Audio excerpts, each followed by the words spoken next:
ହଇରେ ଗଧ ଗବଗାଣ୍ଡୁ ଖାଲି ଯାଇ ସେ ନାଣ୍ଡୁ ଆଉ ଗେଣ୍ଡା ସହିତ ବଲ୍ ବାଡ଼ଉଛୁ ପାଠ ସାଠ କିଛି ନାହିଁ। ଆଜି ମୁଁ ତୋର କ୍ଲାସ୍ ନେବି। ସ୍କୁଲ ଯାଇ କ'ଣଟା ପେଡ଼ୁଛୁ ମୁଁ ଦେଖିବି। ମୁଁ ଯାହା ପଚାରିବି ତାର ଉତ୍ତର ଫଟାଫଟ ଦେବୁ ହେଲା।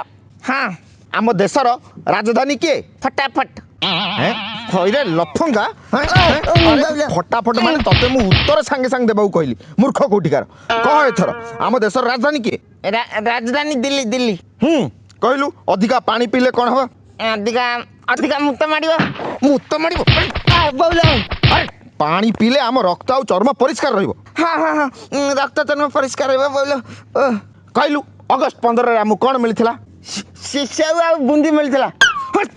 ମଦ ଖାଲି କହିଲା କନା ସେଉ ବୁନ୍ଦି, ସେଇ ସେଉ ବୁନ୍ଦି ଖାଲି ମନେ ରଖିଥା। ଆରେ ଅଗଷ୍ଟ 15ରେ ଆମକୁ ସ୍ୱାଧୀନତା ମିଳିଥିଲା।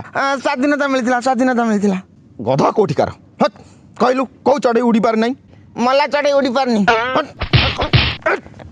ଗଧ କିଛି ପଡୁନି। ଗଧ କିଛି କିଛି ପଡୁନି।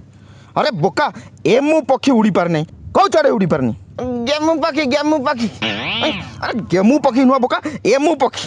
କହିଲୁ 2 ଟଙ୍କାରେ ଯଦି ଗୋଟେ ବରା ମିଳେ ତେବେ 20 ଟଙ୍କାରେ କେତେଟା ବରା ମିଳିବ? ଏଇଟା ମୁଁ ଜାଣିଛି 20 ଟଙ୍କାରେ 11ଟା। ଆରେ ବୋକା 11ଟା କେମିତି?